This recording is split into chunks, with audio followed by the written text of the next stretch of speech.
Good afternoon, gentlemen, ladies and gentlemen. I apologize for the length of time since I made my last video, but as you all know, the country has been going through quite a ruckus. It's been quite an ordeal lately with the death of four African American males and one female.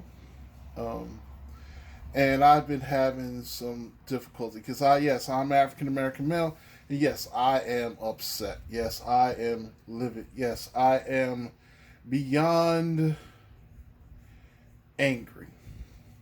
Okay, Martin Luther King. If those of you that follow me on Instagram, you'll see I put a quote by Martin Luther King, which of course was a prophet of peace to America, to bring the message of reconciliation, the message of racial reconciliation, the message of equality to America. And one of his quotes he said about riots, he said that the the language of the riot is the language of the unheard. So, with that being said, I will be talking about this new light on my gun, but I'm going to talk about this because I am African American male, and I've had police pull guns on me. I've been through the whole ringer. Okay, so the riots. One, they started off as peaceful protests. Of course, some opportunists came in and they added their flames to the fire because apparently these are actually white individuals setting things on fire, cars, buildings, and things of that nature for their own purpose. But at the same time, they're claiming to support African Americans, Black Lives Matter. I support Black Lives Matter, yes, because I am a black man. Okay. Two, you have to understand in America, if you look at American history, you understand American history, the only time that black people have ever been able to accomplish or receive the just dues that we are entitled to under the U.S. Constitution is after a riot. If I were to take you through the historical perspective of when we've marched for peace, the only thing that we only get anything until we burn something down, until we destroy something, and this is white America's fault. You have taught us how to communicate with you. You have family members that you love, and all you have to do is say, "Hey, this, that, no, this is going on," and they'll stop doing whatever we're doing to upset you or whatever like that. It's the same thing with black people in America. We've learned that, sending peaceful men, godly, peaceful men like Medgar Evers, Marcus Garvey, uh, Martin Luther King, to you for peace, for understanding, for equality does not work. You will kill them or arrest them like you did Marcus Garvey, and then later apologize about it. Right? So what we've learned in America is that we need to tear some stuff up in order to move forward. And that's the God's honest truth. That's the historical proof of America. Even slavery, we had 207,000 black men had to escape the South after the Emancipation Proclamation was proclaimed in 1861 because Lincoln was losing the Civil War. Yes, he was losing the Civil War. That's why he set us free. And even my relative, I just recently found out, got a list of relatives that actually fought in the Civil War for their freedom, had to escape the Deep South to come up north to join the Union Army to march back down south to set it on fire, to destroy it. Destroyed it so much so that the South really didn't make any type of economic recovery until the 90s, the 1990s. Even to this day, you could buy the house that I live in is probably worth, I don't know, somewhere in the mid hundred thousands or whatever. The same house I have here, I can go down south and buy 3 times the size of the house. It's all because we had to fight, we had to shed our blood for freedom, just to live free. Then during the civil rights actions, the civil rights movement, you killed us, you hunted us down, you lynched us, you murdered us, just so that we can get the right to vote. Just so that we have the right to an equal education. Every single thing, even for my right to go to college, I had to, somebody in my family, in my generations of black people, black men and women in this country had to die for that right. We had to die for it. And now we're dying again on the street. We've been screaming about police brutality for hundreds of years, not just recently, hundreds of years. I grew up in Philadelphia where Frank Rizzo was first the police chief for I don't know how long, and then he became mayor. And he literally would use the N word. He would, on TV, he would literally say, bash their heads in. He would literally say and do these things, but yet things never change. But now we're at a point in America where not only, thank God, not only is just black people complaining, it's not just Latinos, not just Hispanics complaining.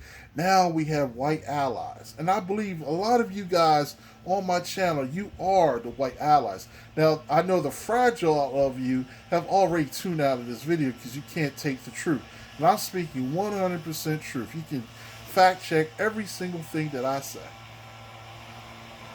And I know you're a white ally because I see it on the street. When I first saw the protest in Minnesota, I was surprised. I was surprised to see so many young white men and women out there peacefully protesting because the death of a black man who had a cop's weight on his neck with his knees, with his hands in his pockets, to exert more force onto his knee to stabilize his position on his neck for 8 minutes and 46 seconds.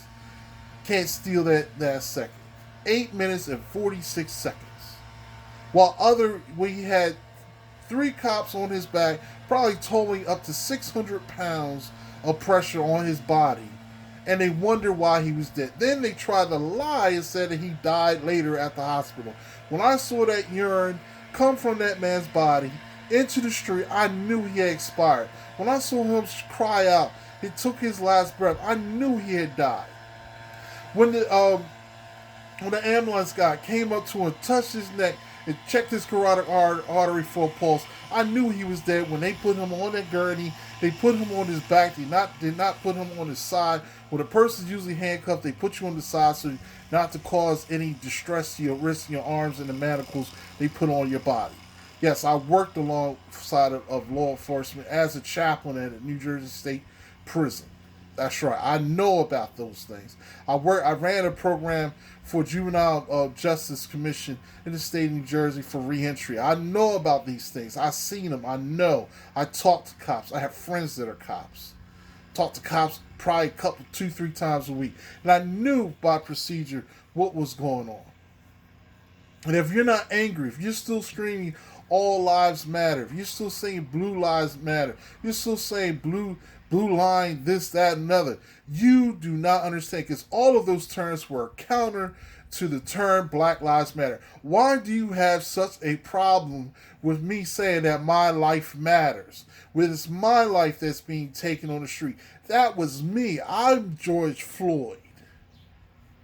I'm him. I'm Anton Albert. How many times have I gone to see clients in white suburbs and I had the police follow me because I'm going to see their child that is in crises as a mental health therapist? To have a cop follow me, or the neighbors step out the front door and stare at me while I'm sitting in a driveway or just parked on the curb waiting to go in for the appointment. How many times? How many times the cops have been called on me for just sitting in the parking lot waiting for an appointment? How many times? How long does this have to go before you stand up and say something? Before you grab your balls, grow a pair, and say something? Because if it continues, I'm afraid that unfortunately, and this is the last thing I want to see, is that some cops are going to die. It's the last time we were in this position in America where Anton Sterling and 2 other black folk were killed. 2 black men, former military people, went out and they killed 13 cops in a course of 2 days. First in Dallas, 9 cops, and then another 4 cops in Baton Rouge, Louisiana, the following month. When is this going to stop? Because the fact of the matter is, not all cops are bad. I know that, you know that. But the problem is, you police officers, is that you don't do anything about the bad cops. You don't say anything to them. So what happens is they racially profile us, they pull us over, they escalate the stop, then they call for you for backup, and you show up, you don't know what happened, you don't know what was said, you don't know what was done. You're showing up just to do your job. And that's what you're doing, is you're a good cop. But this cop has created a problem. And now you're the same. You're in the same site. You're the same position as that cop. You're a bad cop too. And that's what we're seeing today. Those bad cops have been taking a dump in the blue pool of Blue Lives Matter. And now you're all swimming in the crap. Your uniform is soaked, your vest is soaked, the t-shirt under your vest is soaked, your badge is soaked, you're soaked all the way up to your head in their crap. And it's your fault. Because why? Because all the time you've been advocating for, I wasn't there. I didn't see that. I wasn't there. How do I know? All those different things that you say, which are true, but you should have did an investigation. You should have checked that dude in the locker room. You should have checked that dude off duty when he came to the barbecue or came to the house or you went to the bar. All cops have their own favorite bar.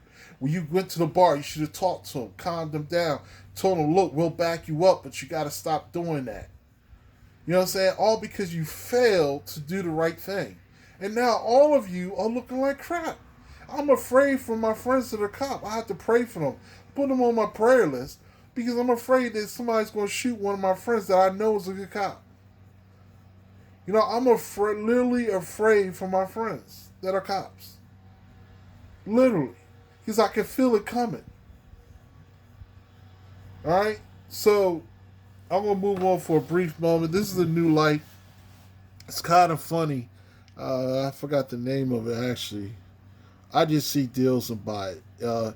It's a 300 lume night. I call it my nightlight. You know, back in the day, I used to love my little Mickey Mouse nightlight. Not that I was afraid of the dark. It was just that I just like Mickey Mouse. I was a Mickey Mouse fan. I had a Mickey Mouse watch and all those things, and this really helped me out because the lights went out maybe a week ago. I was supposed to do a video.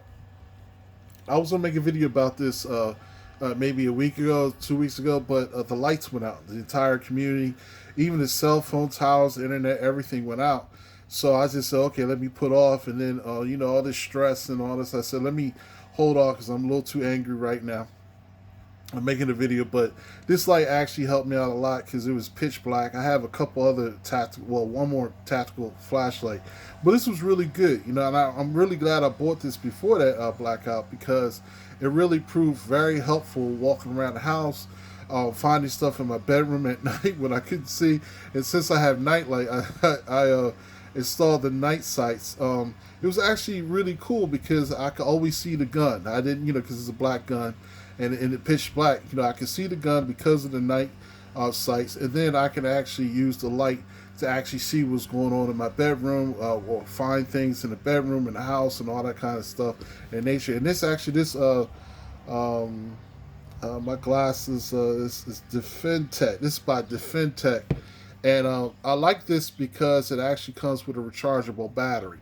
And it's funny, I got this the same day that the lights went out that evening, and I had fully charged the battery right before the lights went out, probably around 6 p.m., 7 p.m. So I was glad that I had this. My other flashlight actually died. The lights were out for about 2, almost 3 days, and boy, was it hot, man. It felt like I was in the Congolese rainforest because it rained so hard and it was so humid. It's so hot, you know. But luckily, I grew up in the hood without air conditioning, so I knew how to remain cool, and you know, and just survive. And I survived. So, God bless you all. You know, pray for America. Pray for our police departments that they can find the courage to actually speak up to the cops, you know, that are bad, or you know, stand up to them, weed them out. Because, to be honest with you, those bad cops are going to make their jobs hell. Because right now, all cops are looking like trash. They really are. whether you're good or bad. Nobody can tell the difference right now. So God bless you. Remember, Jesus Christ is coming soon, and eternal life is promised to everyone, but tomorrow is not. Tomorrow is not promised, but eternal life is through the blood sacrifice of our Lord and Savior, Jesus Christ. Accept him today, because time is short. God bless you.